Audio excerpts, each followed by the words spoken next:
See what this baby's got inside it. Hey, what's up, guys? Brett from Hapticast Intro here. Bark, bark, you. We suck you off, Bill. Oh, Josh, I hear screaming. Oh no! Gone. The controller's gone. Look at that. You look fucking fantastic. Welcome to Haptic HQ.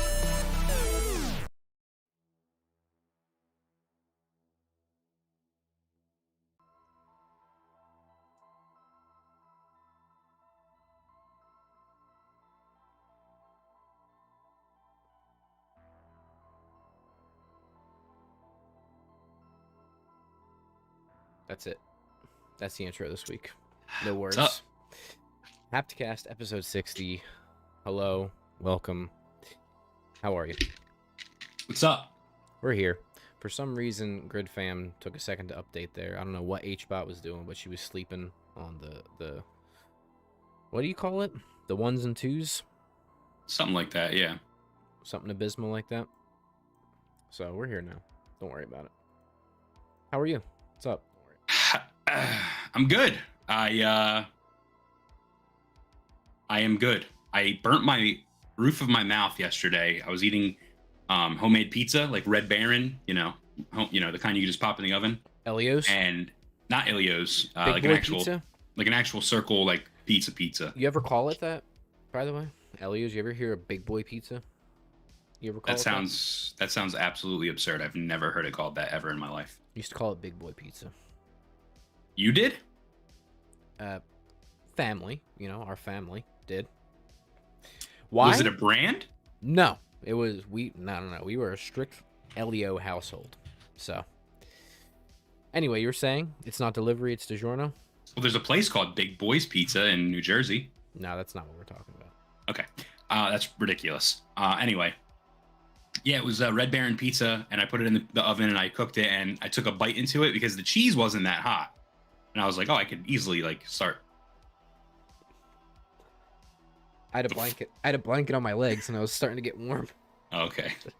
So I bit into it, and the sauce, dude, was so hot that how right here, right in front of your teeth or behind your teeth, you have like a little sensitive little thing, like a little, almost like a little uvula. Yeah, your palate. It's like a little uvula thing right here. Like the soft part of your mouth. Yeah, but I have the little dingle bop. I know what you're talking about. Right there, dude. Yeah. I literally burnt it off. Like I bit into it, the pizza, and it went and disintegrated, gone. So my little uvula right here in the front, gone. I don't feel like I have one anymore. You probably burnt it off. Yeah, I burnt mine off in an Elio's accident back in the day. Christian says nothing better than a little burnt Elio's. I agree. Yeah. So it grew back. It's there now. It grew back. Hurts. It hurts. It probably just got scared and retracted in. Yeah, went inside out. Yeah, kind of like other appendages on the body. Yeah. So it hurts really bad, and I apologize if it affects my my speech, but it hurts. You sound great, brother. So anyway, Hapticast episode 60. This is Haptic Intel's weekly podcast. We appreciate everybody watching, tuning in. Those that are in the live chat, watching live. I see we have some people. Christian, as always, from Say Before Quitting. By the way, shout out to Say Before Quitting. Friend of the show, have been for a long time. They just launched a Patreon, so I wanted to shout that out. I want you to know, Christian, and Say Before Quitting in the chat, that I am going to support at your highest tier so that I can be like Vivendi and hostily take over your podcast. Hell yeah. So the first acquisition to Haptic Network. That's right. Haptic Media. Yeah, Haptic Media. I'm kidding, of course. But yeah, shout out to them. Check it out. Say Before Quitting. Letter the words save the letter B, the number 4. Quitting. And follow. I can't fucking do what they do. Anyway, let's get into it.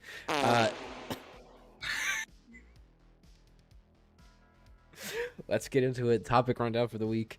That's gonna be the best addition to the show. I want you to know that right now. Yeah, I think that's gonna be good. We should change the name of the show from Hapticast to something else. Like there's Preston and Steve in our home area.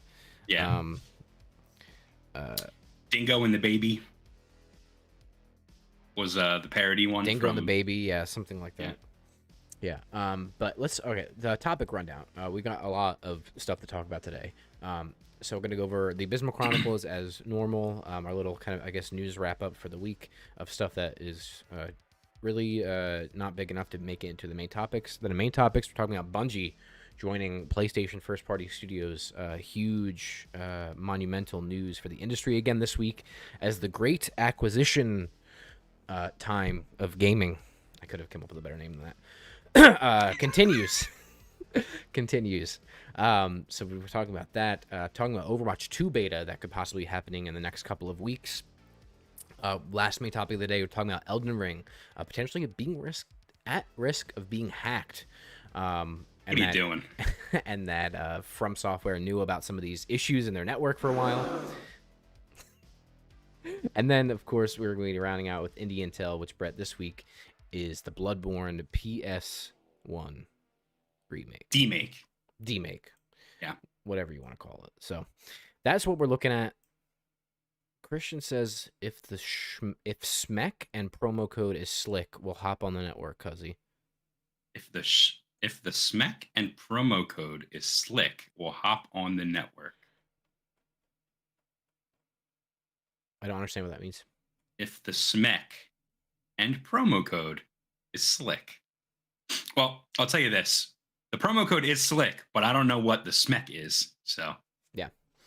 Christian says also, what's your guess for the next big boy purchase? I think we should put a pin in that and we'll come back to it when we talk about PlayStation and Bungie, because there's going to be a second part to that conversation where we talk about some more rumors of additional acquisitions happening. Remind us then for being acquired by Haptic Studios. Oh, I got it. But yeah, remind us then if we forget to mention that. Well, I got that part. I just don't know what's if the SMEC. I don't get that part. You know, a schmeck. I know what a schmeck is. A little small schmeck. But what does he mean? A shill of a schmeck. You remember what does he when he says if the SMEC in my wallet? I don't understand what's happening.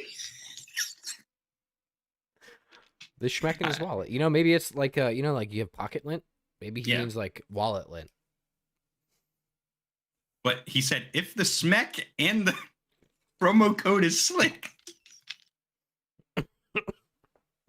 All right, let's hop into our media consumption update. I don't know what that means, but we are launching Haptic Media Network, and we would like to acquire some channels. So, let's get into our media consumption update where we talk about games, movies, TV, anime that we're watching, playing, consuming, reading, whatever it might be. Brett, we have pretty different lists this week, actually, which is nice because we've been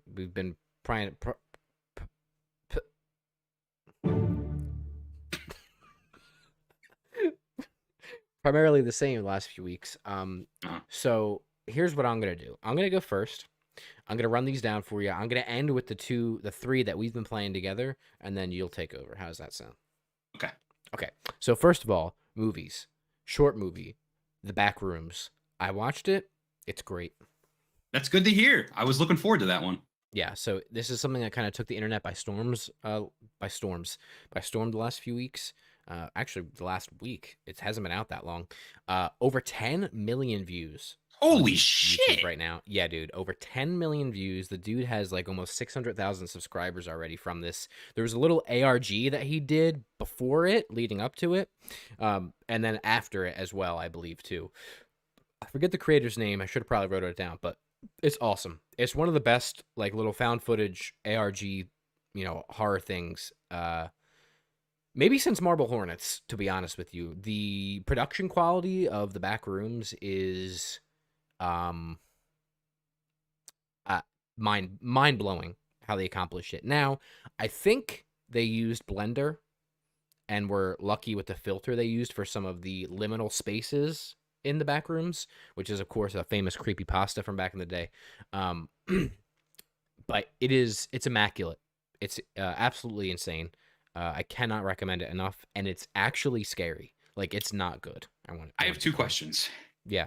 Number one, was it inspirational at all in terms of, what you and I plan to do in the future? Was it inspirational in that regard?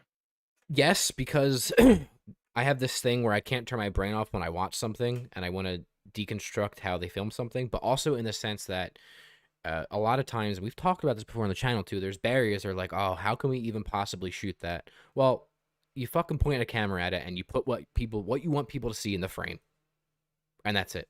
Now that's an oversimplification, but that's it. That's the moral of the story of how this came to be. And like I said, I think they used Blender and some 3D animation to accomplish some things, which is difficult, but again, something that is totally doable. And how, from the dialogue, how they set it up, and how they wrapped the ARG into it, and honestly accomplished all of their exposition via the ARG and not in the short film itself, that was pretty cool.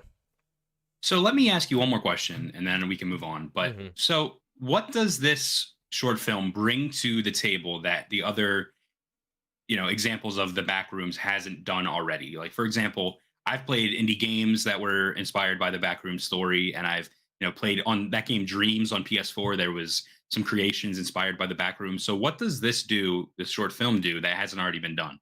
Mhm. It adds context and backstory to why the backrooms exist, and is the first actual believable representation of the backrooms in a 3D space, in my opinion. Something that is filmic in nature. Um, and the backstory, especially done by the ARG, is particularly engaging and very intriguing to me. So between that and just the level of craftsmanship on display in the actual short film itself, the soundscape, the music choice, the monster and creature design, the sounds for said creature, it's one of those things where you can watch it, right, and enjoy it and take something away from it like a normal audience, but it's only that way because of the level of craft that is on display with the execution of it. Gotcha. And it's very understated in that sense, because you could watch it and just be totally blown away by like how scary it is, or like how off-putting the setting is, and some big moments that happen. But I think you'll get a true appreciation out of the level of craftsmanship on display in the 9 minutes that it Yeah, it's is. short. Yeah. That it is. So yeah, and I would assume this probably took years to make, to be honest with you, between the ARG planning. Even though Christian says in the chat, Blender, you can be an expert in that program, like 3 days of YouTube tutorials. True, but you also need a lot of processing power for your PC for Blender, because it's quite heavy and takes a long time to render things, from what I've heard.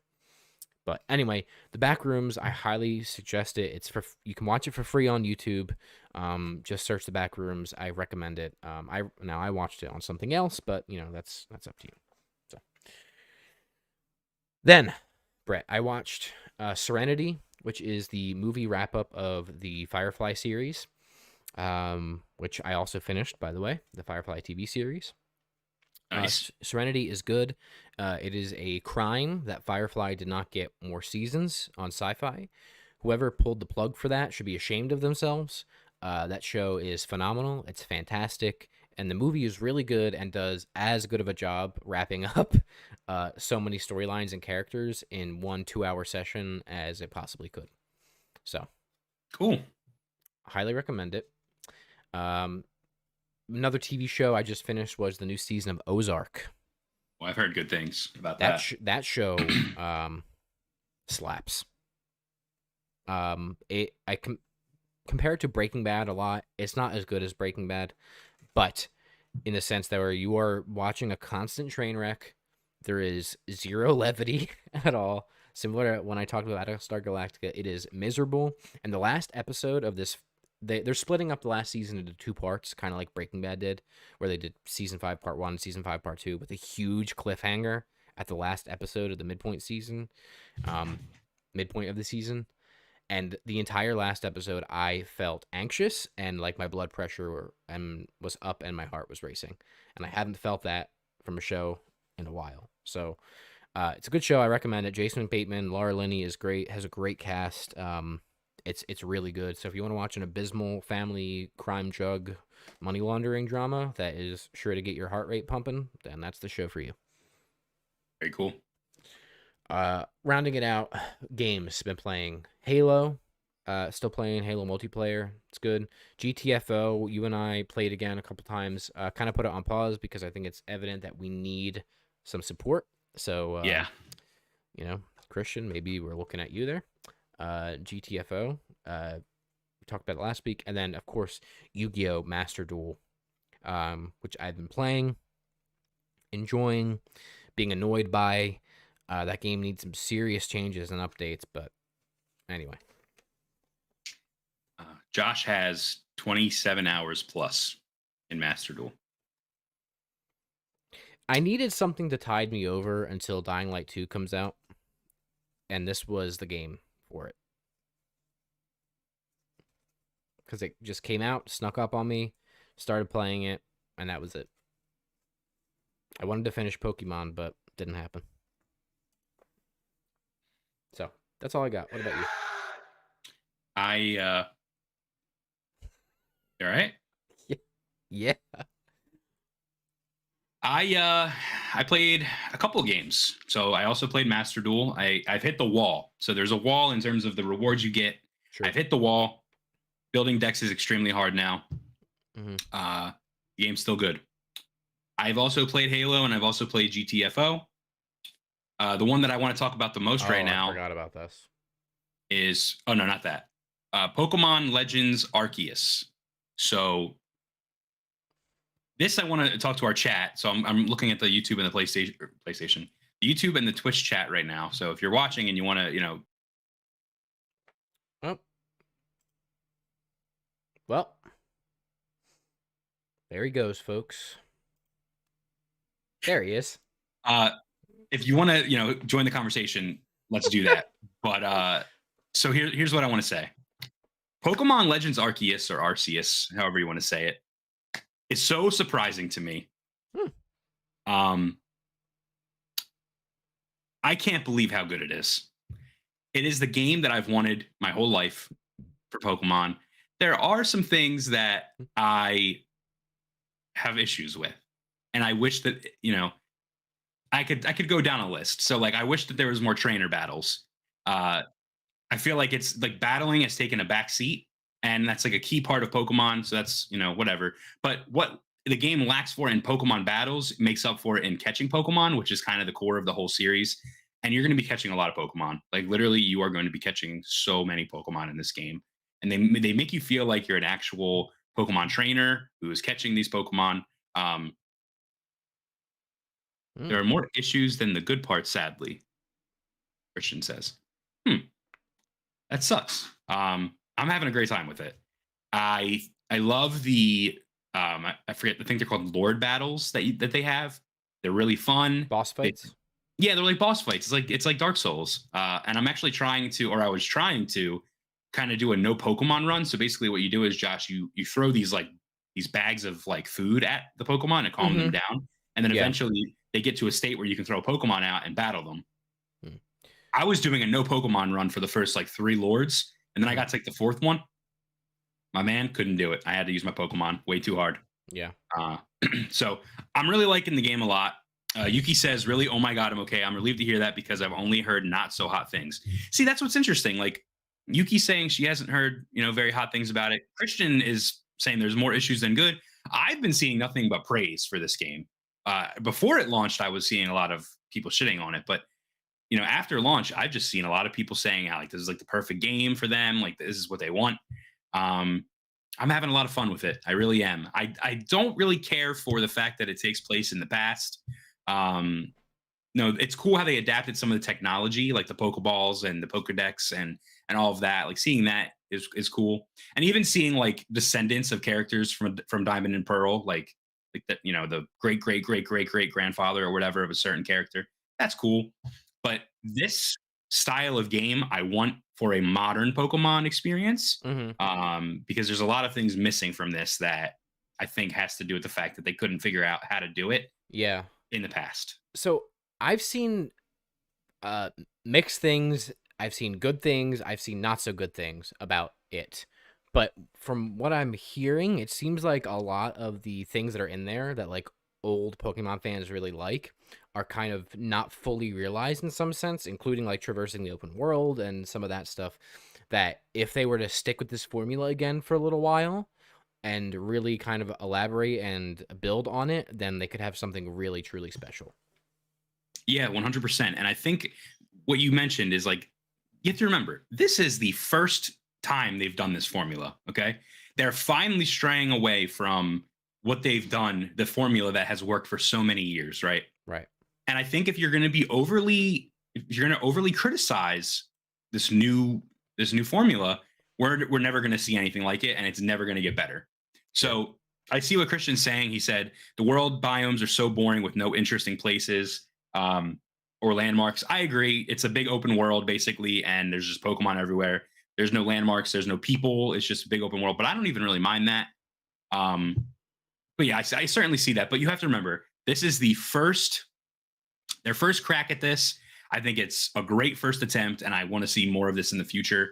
I wouldn't mind if this is the way that the franchise goes moving forward. But I also wouldn't mind if they have like this as like the Pokemon Legends series, and then there's the regular Pokemon video games. So Sure. I'm having a blast right now. I'd say it's like a 7 or an 8, even an 8 or a 9 for me. I like it. And the bad graphics arguments are dumb. Yeah, I think the bad graphic arguments are also dumb. People are comparing it to like the GameCube Pokemon games, which I do not agree with that. But anyway, moving on. Josh, last night you and I also downloaded a game called Rainbow Six Extraction and gave that a shot. It's over.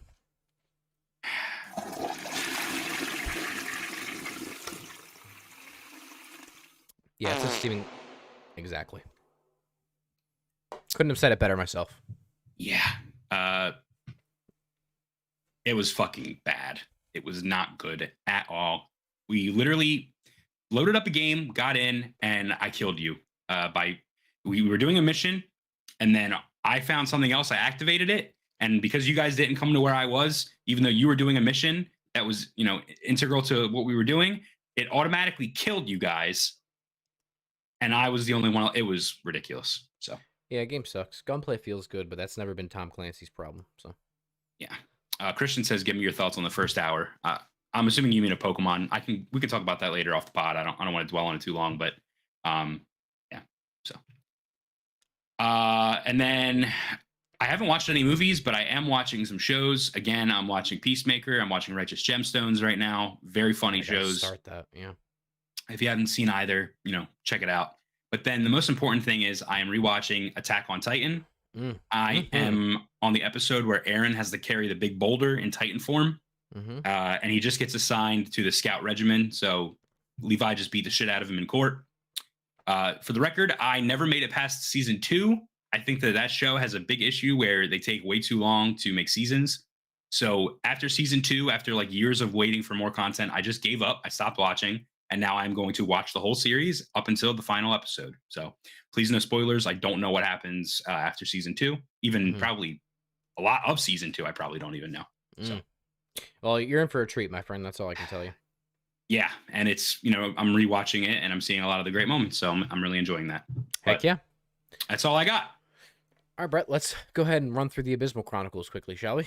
Yes, Josh. So the Abysmal Chronicles is the quick rundown of topics that were just a little too abysmal to make it as the full main topics of our podcast. We usually start this off by going through video game releases. So today, actually, we have Life is Strange Remastered, which we thought it was going to be a PlayStation Plus game. That is not true.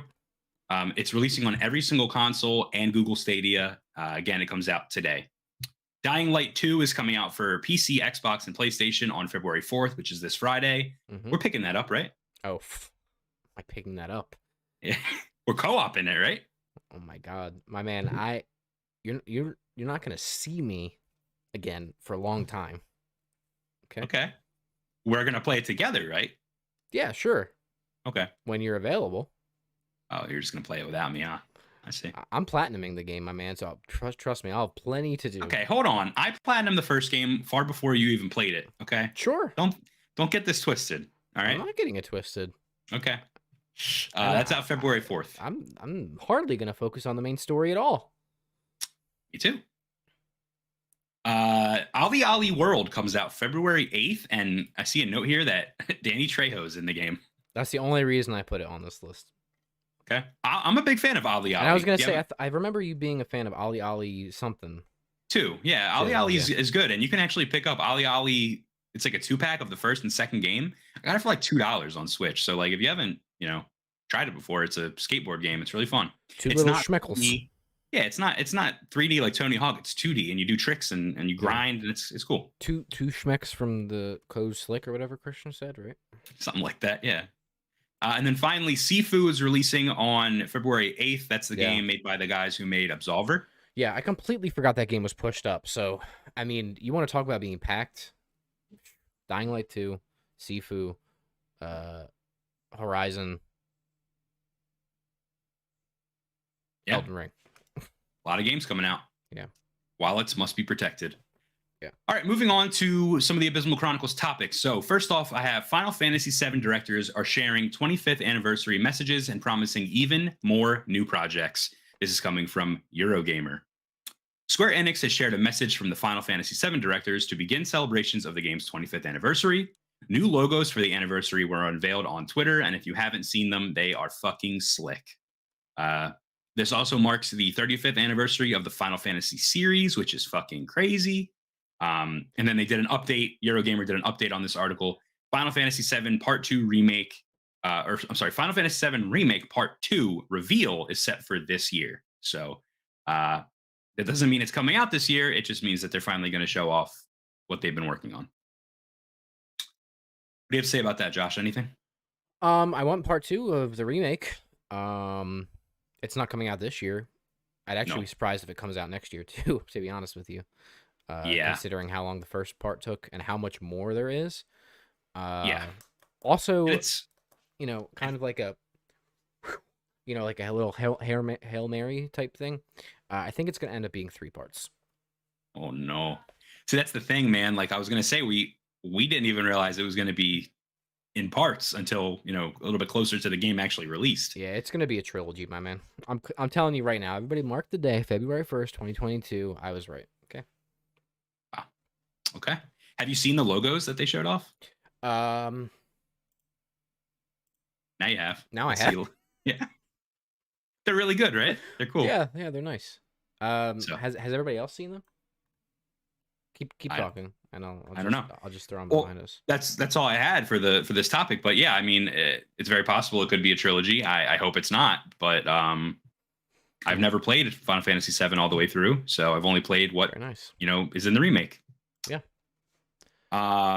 Yuki says, "Hype, bring me Final Fantasy VII Part 2, please." Hell yeah, dude. That's what we're saying. And it says they also look like they took the OG plot and threw it out the window at the end. Yeah.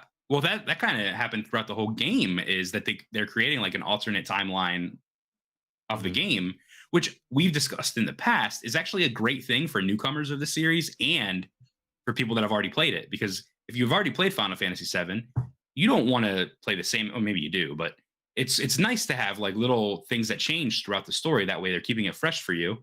And then also people that have never played before, like me and Josh, we're not getting spoiled we're not seeing spoilers, because what happens is we knew certain characters die in the original Final Fantasy VII. So that was going to be a big spoiler for us. And when that character did not die, that was kind of cool. So HBot let you spam as many symbols. Stop that. Oh, HBot. No, don't. Wow. That was the first time we've ever had HBot yell at someone. Stand down. Yeah, stand down, man. That's ridiculous. All right. The next story on the Abysmal Chronicles is about this one is truly abysmal. I want everybody to understand that. Truly abysmal. Continue. So Blue Box Game Studios, the company that everyone thought was Konami and Kojima, which it is not, their YouTube channel has been hacked. The hacker has reached out to various subscribers of the channel and solicited money in returns for a pre-order of Blue Box's game, Abandoned. If they reached out to you, don't do it. And you shouldn't pre-order the game anyway, because what a fucking shit show that whole journey has been. So just another chapter in Abandoned and Blue Box Games. So I'm assuming you don't have anything to say. I don't even understand how this happens, and I don't care. then moving forward, PS5 version of Cyberpunk 2077 has seemingly been spotted on PSN, hinting at imminent release. This is coming from VGC. At PlayStation Size, a Twitter account that monitors the install size of upcoming games, found a new key art image for Cyberpunk 2077 on Sunday. The art appears to be a new cover image for the PlayStation 5 version of Cyberpunk. Searching for the image online returns no results, which may point to this being the image that will appear on the dashboard for the next generation version of the game. So, who knows? Could be coming very soon. We've been waiting for what feels like 2 years at this point. So, nothing on this one either. Tapping out. Who cares about Cyberpunk anymore, dude? Well, I'll be honest. The game was broken, but I had a good time with what I played when it worked. And I'm looking forward to finally being able to finish it on the PlayStation 5. Okay. So. All right. That's it. I mean, yeah, listen. I don't know. I'm here to tell you we don't give a damn. All right. Team 17, developer of the Worms series, has swiftly canceled its Worms NFT plans following backlash, again from VGC. The publisher announced on Monday that it was partnering with blockchain company Reality Gaming Group to create a range of NFTs based on the Worms series. The MetaWorms scheme would have offered highly limited edition artworks based on content from across the 26-year history of the Worms series. Wow, Worms has been around longer than Final Fantasy VII. That is fucking insane. On Tuesday, Team 17 said that it was canceling its recently announced plans following negative feedback. Yep. Quote, Team 17 is today announcing an end to the MetaWorms NFT project. What a sentence. Our games communities and the concerns they've expressed and have therefore taken the decision to step back from the NFT space. Let me tell you something, folks. NFTs, bad. Yeah, Christian in the chat says, I don't understand the video game industry trying to get into NFTs and then people shitting on it, causing them to cancel the plans and apologize. Yeah, it's like they don't think these things through, right? Yeah. I mean, listen, they're just trying to get a couple extra schmeckles, and guess what? We won't stand for it. We will not stand for it. No way. We're not going to take it. Jose, that's the name of my pen, isn't it? I thought it was Paul. I don't fucking remember, dude. All right. Well, Apex Legends Mobile is gearing up for its soft launch. Again, VGC. The studio is now taking signups for the game's latest round of testing on Android devices via the Google Play Store in selected countries. Quote, calling all legends in Argentina, Colombia, Mexico, Peru, Indonesia, Malaysia, Philippines, Singapore, Australia, and New Zealand. The soft launch for Apex Legends is coming. For all other legends, including iOS players, stay tuned for more. It's important to note that closed beta tests began on Android devices for players in India and the Philippines last spring before the game was rolled out to more regions and players over the course of the year. Yeah. I hope this is good for people that want it or don't have access to another version of it. I hope it almost breathes a little bit of a second life into the game, kind of like PUBG Mobile did. But I'm also here to tell you, Brett, we don't give a damn. We don't give a damn, and I'm also banned, but I can still play the game. So yeah, EA is canceled, especially with the next one here. Oh, speaking of, Battlefield 2042 Season 1 has been delayed until summer. This is coming from VGC. However, Josh, the worst part isn't even that Season 1 has been delayed. It is that they are finally planning to release features that should have been in the game at launch. This game sucks. DICE have delayed Season 1 of Battlefield 2042 and have laid out future plans for the game. Being added soon will be a scoreboard. In our next update, we'll be adding a refreshed in-round scoreboard alongside further changes we've worked on since the holidays. This will be an ongoing evolution from what was shown in the work in progress we shared recently. We have heard your feedback around including 2 tables and separating your own team versus the enemy, and are working on incorporating that for release. KD scoring and end-of-round reporting will also be coming in a future update. Additionally, all-platform voice communication. The arrival of voice communication is just the start of the improvements we're bringing to enhance team play and communications. And finally, player profile, giving you a better overview of your career on the battlefield and how far you have to go for your next unlock.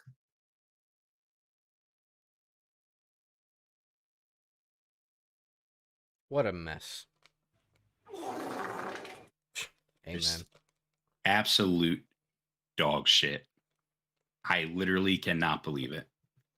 Bad. These are features that should have been in the game. These are stuff that's been in like first person shooters since the fucking inception of it. Like Call of Duty 2, dude. What a fucking joke this game is. That's a voice clip right there. Call of Duty 2, dude. Yeah, man, this is bad. This is really, really bad. And they should be ashamed of themselves. And I don't care that they've delayed season 1.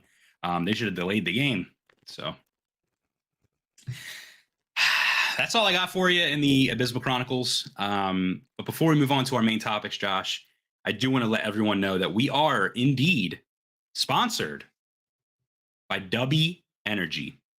I just fucking skeeted it literally all over my fucking... Are you making Dubby as we're sitting here It's that good. talking Dude. about Dubby? Ew, are you eating the powder? You see it in front of my camera? It's like, yeah, it's a dust. What are you doing, dude? Are you preparing the meal? While Josh does this, I will go through the rundown. So if you didn't know, Dubby Energy was formulated to give you focus and energy with no jitters or crashes. The formula contains vitamins, amino acids, and nootropics, Dude, including the patented Neurofactor. I gotta fucking... So there's no all over my calories, fucking shit. no sugar, no artificial colors, Oh, this is no nice. fillers, none of the bad stuff. If you find it hard to work or study, use code SLICK to save on Dubby. So you save 10% today on your Dubby.gg order by using code SLICK. And then additionally, Josh came up with a great idea. So the first person to send us proof of purchase of anything on Dubby's website using code SLICK will receive an additional $10 off your next order of Dubby Energy.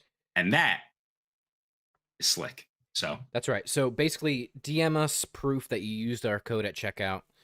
You can also confirm that on our back end, too. So send us a DM, Facebook, Twitter, Instagram, whatever. Prove it to us, and then we got an extra $10 off code for you for your first, or I guess not your first, second. on your second tub of the dub. Tub of the dub. Well, you want to take a swig real quick? Look at that. Look at the swig. He's swigging it down. My favorite flavor is Dub Sludge. It's a Granny Smith apple flavor. Just a little sour. Yeah. That's my personal favorite. Josh, I know you're drinking Dragonade. I'm drinking Dragonade, but I like the berry one. He likes the berry one. I gotta tell you, it's a mess down here, brother. It's like fucked up. I got like powder all over the place. I got water all down the front of me. It's a fucking mess.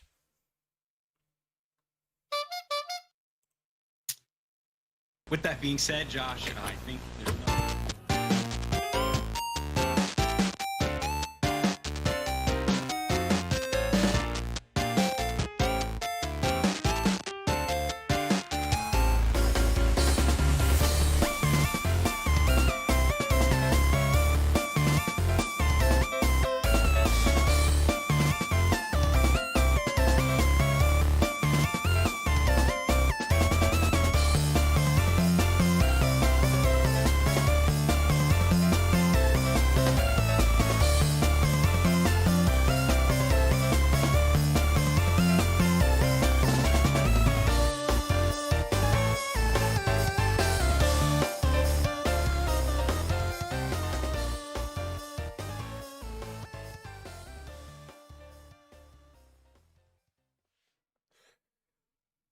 Oh my god, Brett.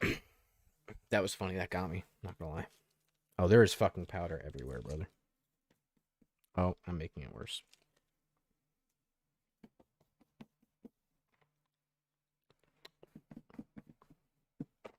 All right. You ready to hop into our main topics?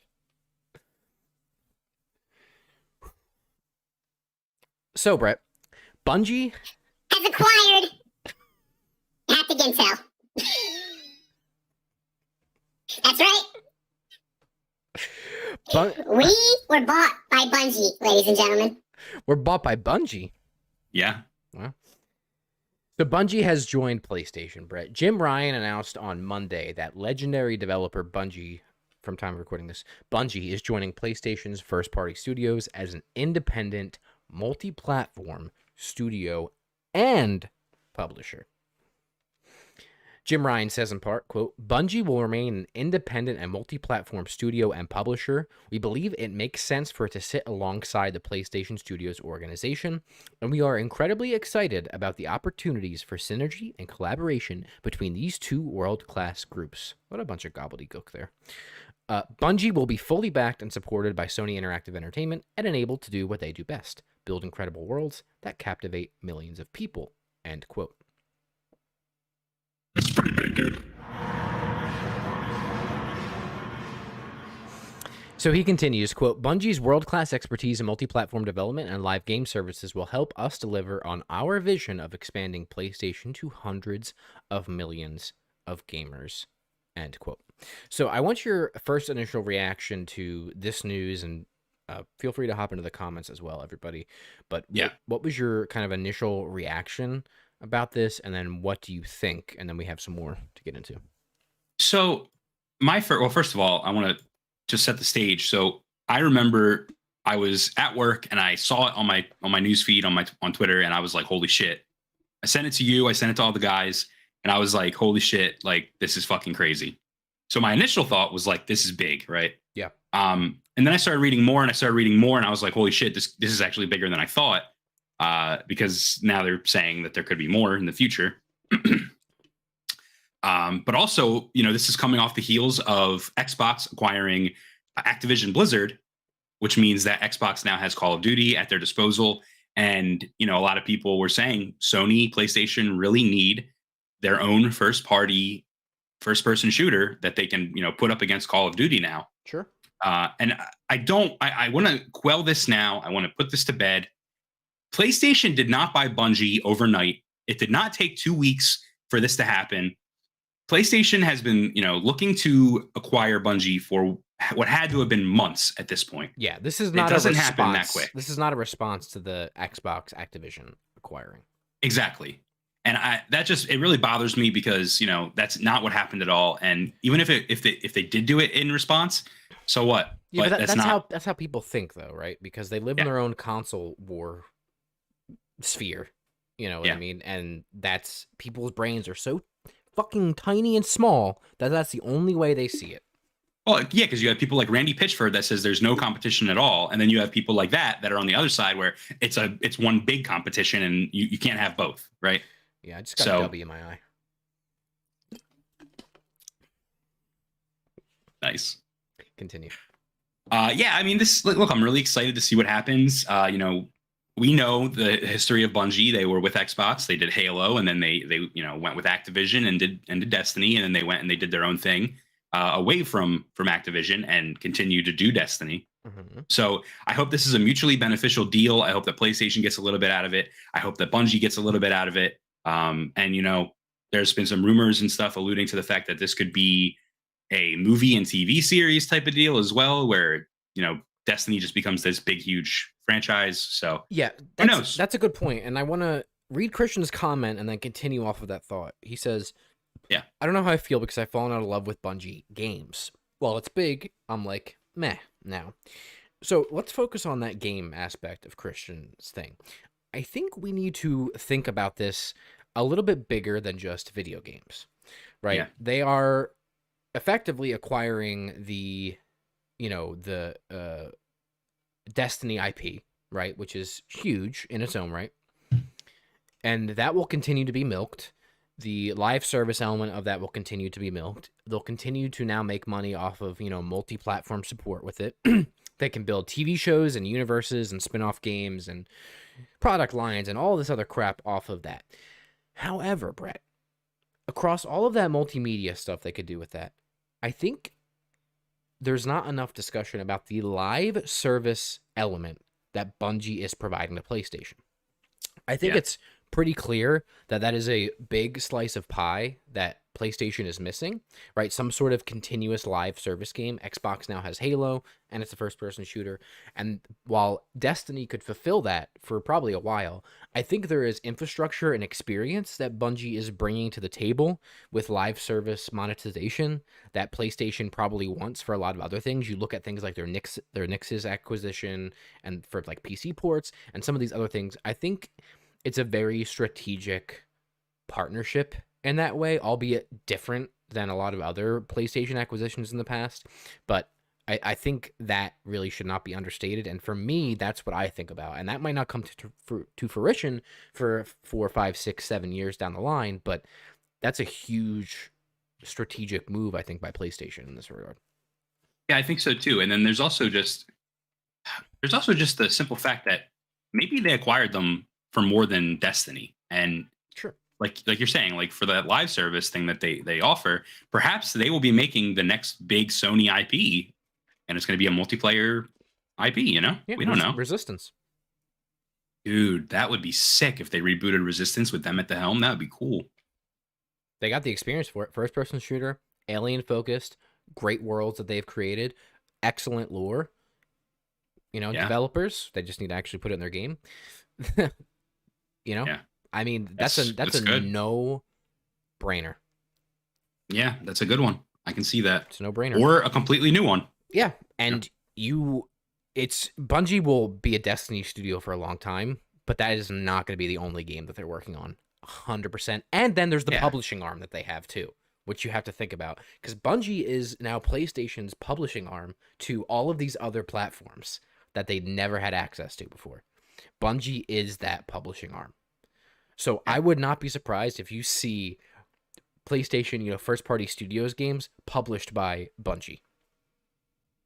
Yeah, that makes sense. I could see it. So anything else on that specific point? Because I want to add a little bit more flavor to this, Brett. No, please do. This is an important point too, and I guess leads into my bigger point. But following the announcement of the Bungie deal, Jim Ryan confirmed that the company intends to make more acquisitions, Brett. So this is a quote from him from industry.biz. He says, quote, "We should absolutely expect more. We are by no means done. With PlayStation, we have a long way to go." End quote. Brett, the acquisitions are coming. The acquisitions are coming. The acquisitions are coming. Now, I must give credit where credit is due. I got that from Colin Moriarty, where he did it like Paul Revere. The British are coming. Yeah, I get it. The acquisitions are coming, and they're coming fast, and they're coming hot, and they're coming hard, and they're coming large.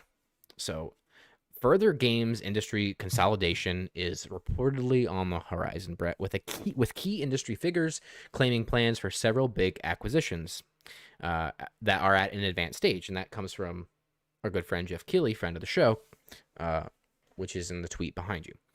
So here's what we got so far, right? Let's do a quick summary. Take-Two purchased Zynga for $12.7 billion, right? Xbox bought, I didn't write this one down, but I showed Xbox bought Bethesda for, what was it, $11 billion, something like that? Yep. Microsoft plans to purchase Activision Blizzard for $68.7 billion. Now Sony buys Bungie for $3.6 billion. Well, I think the reasons you only listed these, the three that we have here, is because these are just the three that happened this year. Right. Which is insane already. But these deals, 3.6 billion. These deals are, wait a minute. Yes, 3.6. Okay, my number's right. These deals are massive. Yeah. Okay.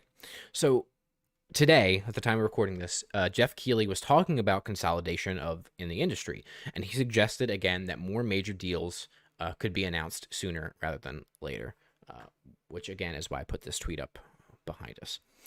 So here is my thing, and I want to be clear about this.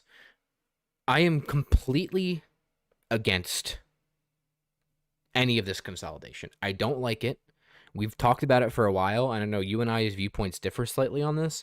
I am completely against mass consolidation of our industry, because we are now, it's not a probable future. It's not it could happen. We are in a future where everything is going to be owned by 3 companies in gaming industry, right? Maybe 4 if Apple gets involved.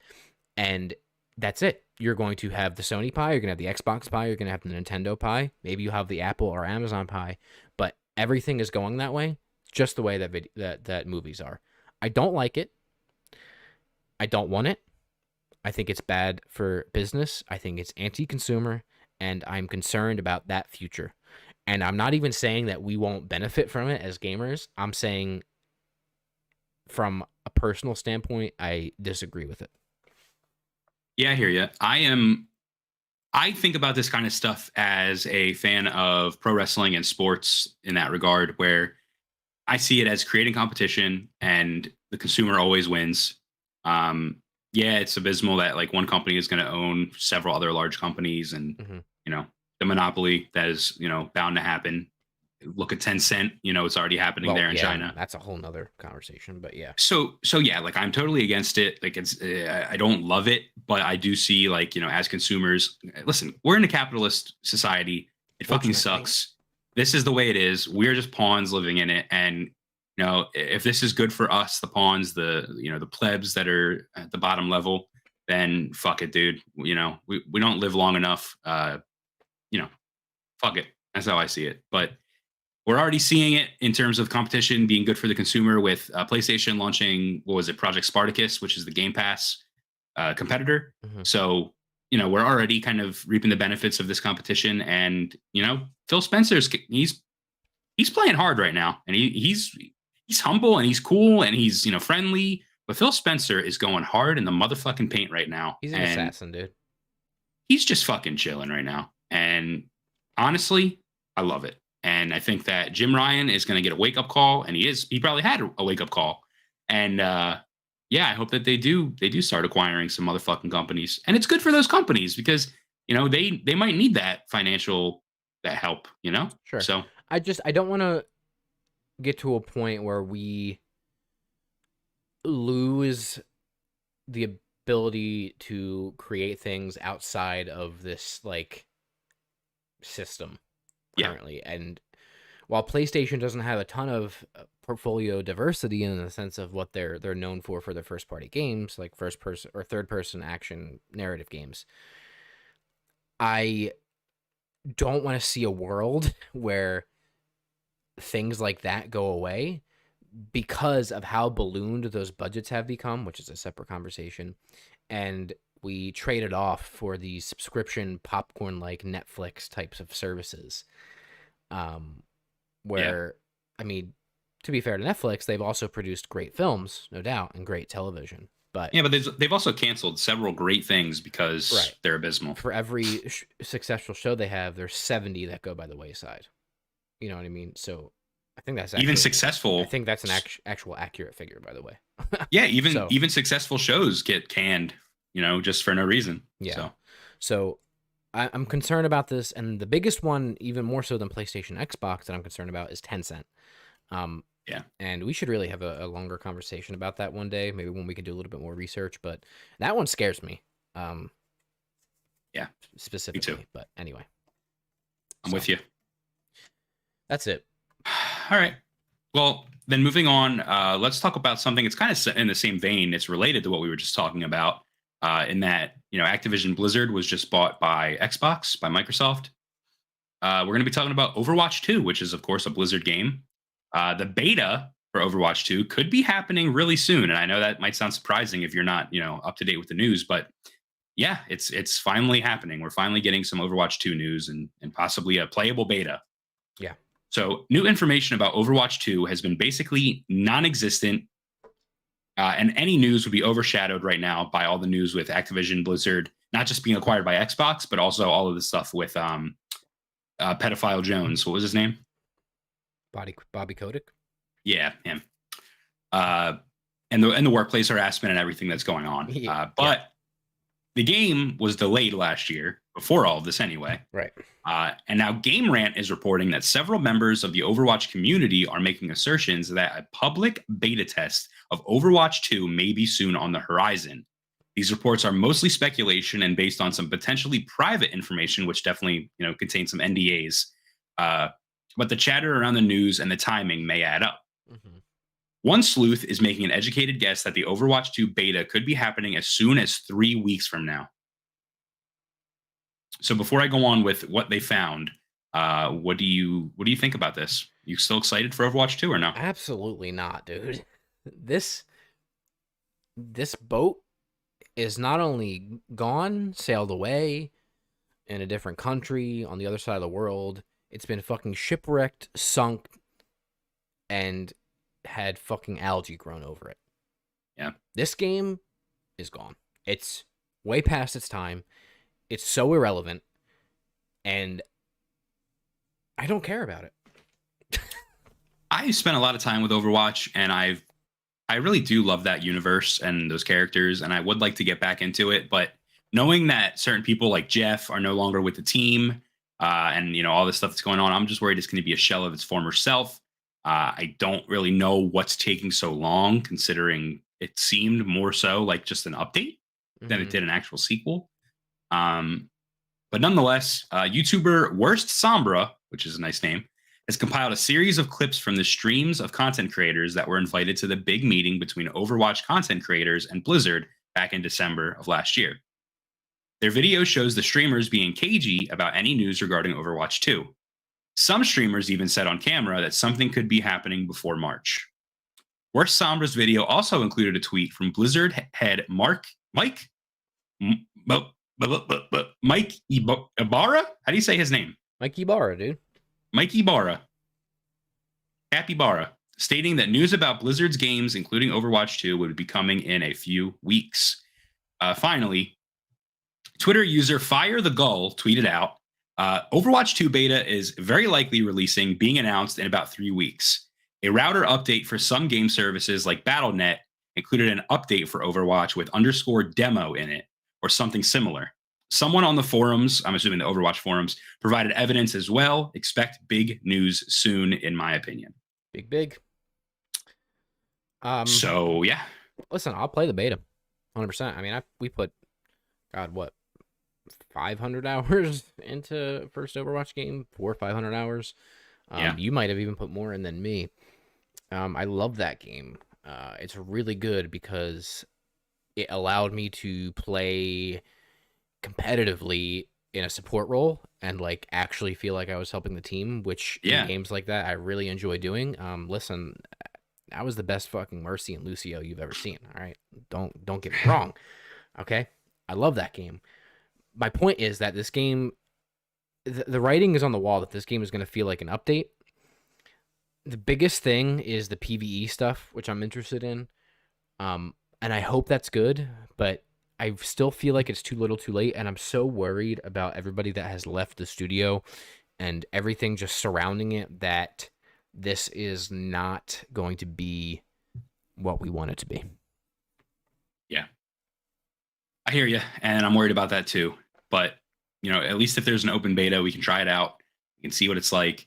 I'm assuming we would have to pre-order maybe, or maybe it would just be free. I don't really know. But the good thing is we have PCs now. We're PC gamers. So we could always, if it's PC only, we could try it out on there. So Sure. Yeah, I mean, I'm excited. If it is going to come out, let's try it out. Let's see what it's like. And maybe we'll talk about it when we get to play it. Heck A couple weeks. So ignore that. Yeah. Did you just fart? What? Did I just fart? Yeah. I heard what sounded like a fart, and then you said ignore that. You're supposed to. What do you want from me? Never mind, dude. It was not a fart. I said oops because I accidentally pulled up something we're going to chat about later. Oh, okay. I thought you farted and said, don't listen to that or something like that. And I was like, oh. No, nobody would have heard it anyway, except for maybe you. So.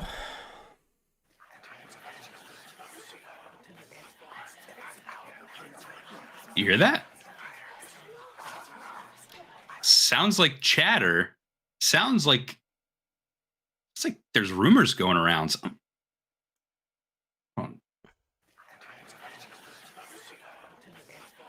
Someone just say the Elden Ring servers are at risk of being hacked. That's right, Brett. Wait, I think you're right. Hold on.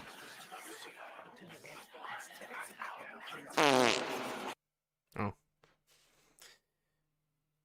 Elden Ring is at risk of being hacked. Oh no, Brett. And not just the game. All the contents on your PC yes are at risk. That's right. So, Brett, I'm here to tell you From Software new, dude. From Software new. So, if you've been living under a... What's a rock-like object in the Boulder. Dark Souls universe? The pot guy. If you've been living under a pot... The Onion Man guy.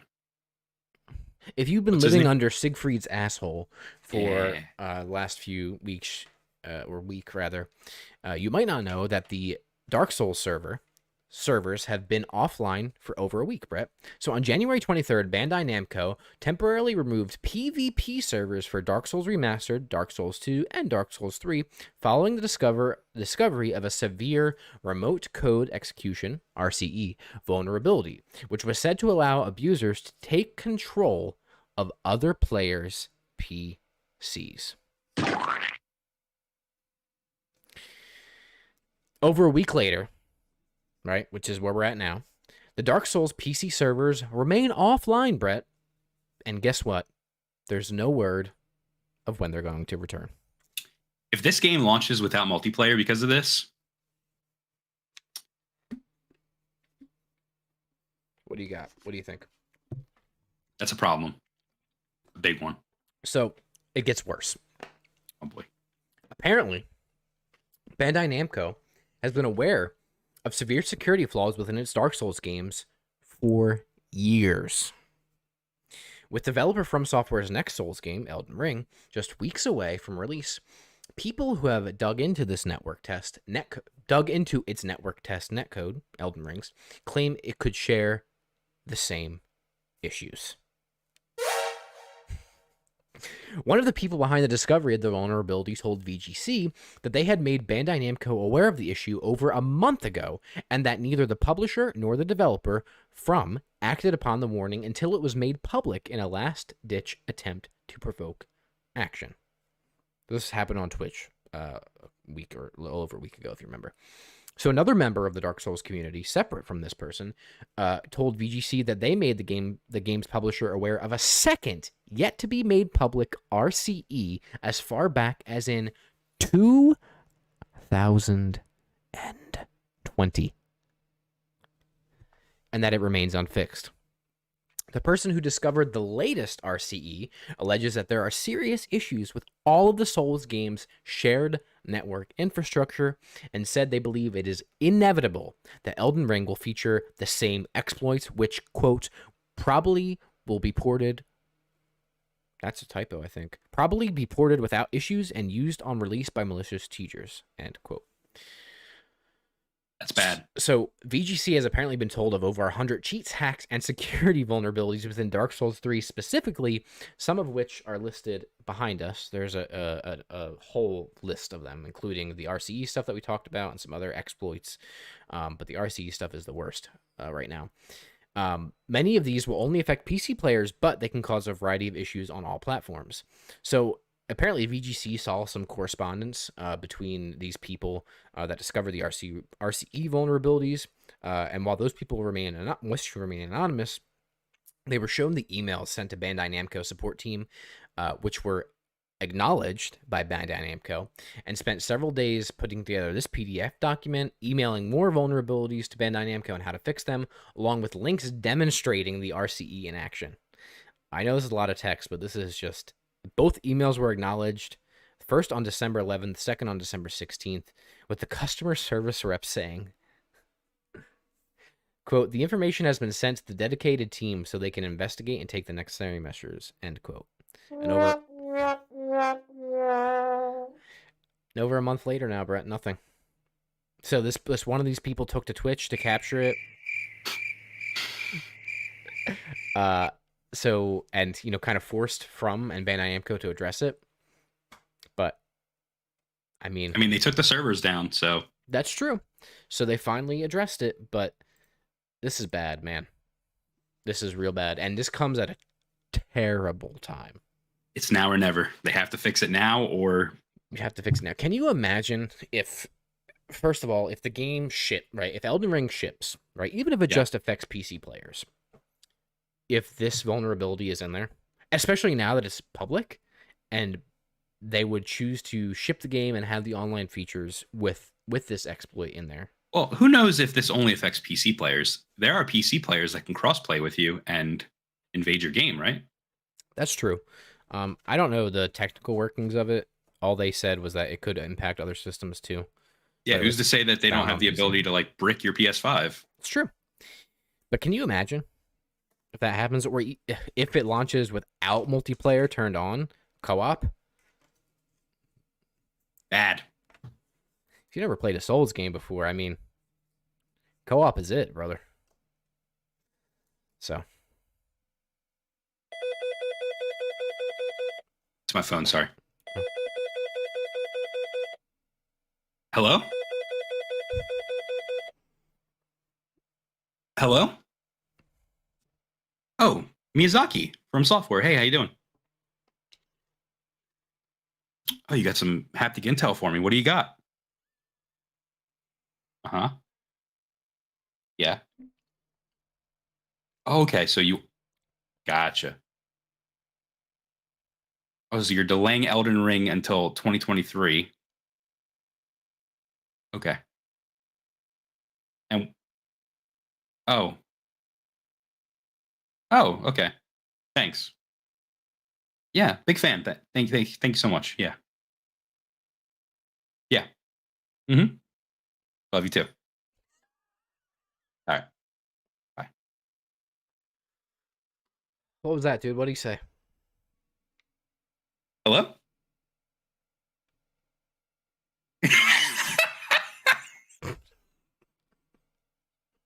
He actually called me at the end there. Yeah? Yeah. He called and he just said, "My name's Jeff." But so anyway, thank you for that. Yeah. The game's gonna either get delayed again because of this, or it's gonna launch without multiplayer. There's no way they launch it with this not addressed. Yeah. If it uses the same netcode, don't do it. Yeah. Don't do it, because you're going to have a shitstorm on your hand. I mean, realistically, I wouldn't mind if they just got rid of the netcode and did the new netcode, because the game kind of, if it's using the same one from all the other games, fucking sucks, dude. I mean, who knows, but this is a bad situation. A really terrible situation. Well, if you're ready to move on, I'm ready to move on, because when I just talked to Miyazaki, he actually told me about something else. Oh, yeah. Okay. So Miyazaki told me that, as well as delaying Elden Ring until 2023 because of this network exploit, they are also going to be sending a cease and desist to the creators of Bloodborne PSX, the Bloodborne PS1 remake. That is not true. However, today for Indie Intel, which is the segment where we shout out an indie game, show it some love, and try to get everyone to go and check it out and support the creator. This week, we're going to be talking about Bloodborne PSX by LW Media. And this is what it sounds like. It is Bloodborne, the PS4 classic, completely remade in the style of a PlayStation 1 game. You can actually go and download it right now for free. Link will be in the description. So let's talk about it. So the description of the game on itch.io says, travel to the Gothic Victorian city of Yarnum, whose blood-soaked roads are filled with unspeakable terrors hidden behind every corner. Wield over 10 unique hunter weapons using the strategic action combat system to vanquish your foes. Dodge incoming attacks with your hunter's quick step ability, parry enemies with your Quicksilver firearm, and transform your trick weapon to tailor your loadout for any encounter in this new next-generation 3D experience that blends RPG and action in a way in a way you've been seen before. Only one question remains, though, Josh. What's that? Can you survive the night? I can. And they also want to point out that Sony, SCEA, and From Software are not affiliated with this fan project. All content is the property of their respective owners. Right. So I played it. You played it. I want to hear about it. It's really cool. So it looks like a PS1 game. It runs like a PS1 game. Let me give you a little bit more information because it'll kind of add to that. So the creators shared updates of the 13-month development cycle on their Twitter, which I was following, by the way, for most of that. They showed how certain bosses, environments, and animations came together. Her updates included tantalizing sneak peeks of the Cleric Beast boss fight theme, remade with a Roland SC88 Pro for maximum authenticity, and a look at the weapons on display in the demake. So literally using the hardware that would have been used for creating songs and music for the PS1, recreating the music now. And then finally, the classic flame sprayer weapon, which is like a fire flame thrower, even tanks the game's frame rate, just like you would expect it to do on an original PlayStation. But it's an entirely artificial add-on and can be switched off for people who prefer the modern comforts. So literally, they have in the settings so that the game lags if you're like using a weapon that's a little more powerful for the console. That's so cool. Super, super cool. Yeah. What are your thoughts from looking at the videos and the images, and then I'll talk about my experience. I think it's cool. I'm just looking at some of these screenshots here too. It's interesting from, I think, an artistic perspective to look at how you would demake something, I guess. Yeah, the correct terminology. And us being big fans of Bloodborne, it'd be cool to experience it again in a different lens. So I'm curious, how does it feel? How does it play? So the controls are very annoying, as a PS1 game would be. Yeah. I played on an Xbox controller because that's what I had right here. It's available to play on keyboard and mouse too. But yeah, like the way you move is the D-pad. You can't use the analog stick. Camera, which is always an issue with like PS1 era games, you have to use the triggers to like move the camera left and right. The menus were, think about it, like you have this really advanced game and you have to like scale it back, right? So even the menus are like old school PS1 style, where you like go up and down, left and right, like a little, X-axis, Y-axis type thing. There was some not annoying, but like there was some like platforming that was like forgiving, but for you, I could see it being very unforgiving. Combat felt good. It felt like Bloodborne, which is kind of crazy. Like the dash mechanic is there, and slashing the wolf in the beginning of the game felt good. Areas looked same but different. I think that they made a couple of changes to the environments, but like when I was in the Hunter's Dream, it looked like the Hunter's Dream, and it was kind of like bizarre to see it in that kind of a style, But yeah, I mean, even like the little messengers, like all the tips that they would give you, they were there. So yeah, it was really cool. It was a cool little experience. I didn't play much of it, but what I did play, it was really cool and unique. So I recommend checking it out. It's free. So yeah, it'd be cool if you could get this working on a disc and I could pop it into my actual PS1. That would be sick. Yeah. I don't think it's possible because it is, again, it's using modern hardware and software. Right. But I'll need I need a little adapter to use my PS1 controller with my PC. Yeah, and then I'll play it that way. You could probably get away with a PS3 controller since it's very similar in shape and all that. But yeah, so I recommend checking it out. It's cool. Very cool. I also see you said check out their other game here. Yeah. I mean, I figured they put 13 months of development into a remake of another game. Clearly not like their own vision. I mean, in a way it is, but it's not like their own unique thing. So I kind of wanted to shout out their own unique experience game that they've created as well. Yeah, cool. Well, links to the Bloodborne PS1 remake and stuff will be in the description. Go to itch.io, check out all their games, and support them. So very cool. Well, Bloodborne PSX, check it out. Check it out, y'all. Well, Bert, that's it. Did you change your clothes? I took my skin off. My oh my god, what the fuck is it called? A sweater.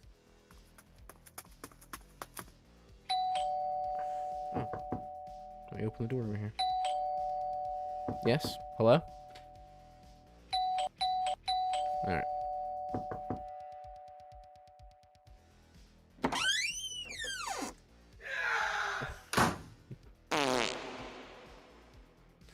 Alright. There it is. It's a horror story. I wrote myself. Hope you liked it. Thank you.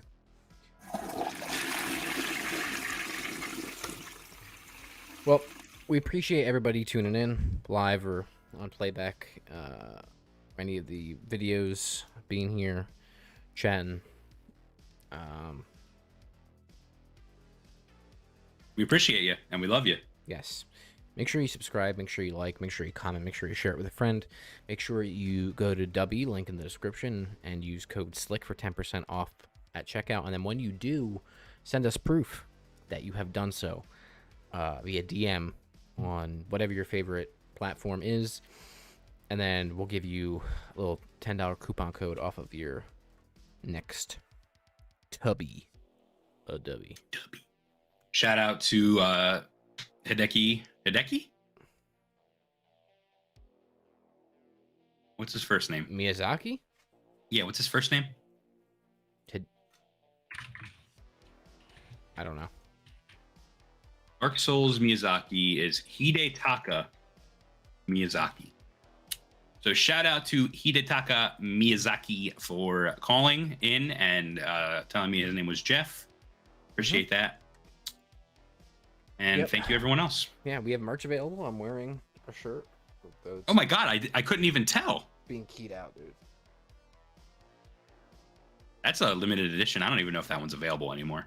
Well, quite honestly. we got other ones available. I'm wearing save before quitting hat. Yeah. I have some news. Oh no, we got news. It's big news. Oh, we got big news. And I didn't plan on doing this, but I just remembered that it is February 1st, Josh. It is. So I'm going to do something crazy. I'm going to go sicko mode right now. He's going sicko mode, folks. Hang with me for a second. I'm going to do something. Okay. So Brett's doing something. Well, I don't think is not here right now. I can't do it right now. I thought I could, but I can't, and for that, I'm sorry. But, ladies and gentlemen, we will be releasing a limited edition colorway of our Hucking Faptic merch item, both the hoodie and the shirt. This one is going to be a Valentine's Day-esque theme, and it's also my birthday month, so we're just going sicko mode, and we're going to drop it for the month of February. So stay tuned. I'll have that up probably at the end of the night. We'll tweet it out. And that's me going sicko mode. I'm going absolute bonkers right now. So you're welcome. All right. And of course, the regular version is still available right now. $20 for the t-shirt and $30 for the hoodie. So go check it out. Well, we appreciate everybody. Do all of the things. Follow us. Subscribe to us. Do it all. Closing comments, Brett? Nope, that's it. That's all I got for you. Thanks, Yuki. Are we still on? I can't tell. No, dude, we're not. Yeah! It's my motherfucking birthday! Mm-hmm. Don't stop now. Don't stop me now! Gonna have a good... Dude, it's like not good. It's staggered. I don't like it. What do you mean? I can hear myself and it's like staggered. I don't like it. It doesn't sound good. You sound great. Well, now I turned off my monitoring, so I probably still have the effect on. I can't even hear it. Yeah, yeah. And so if I was like, suck me off, I really need it. Like, you can't even, you know.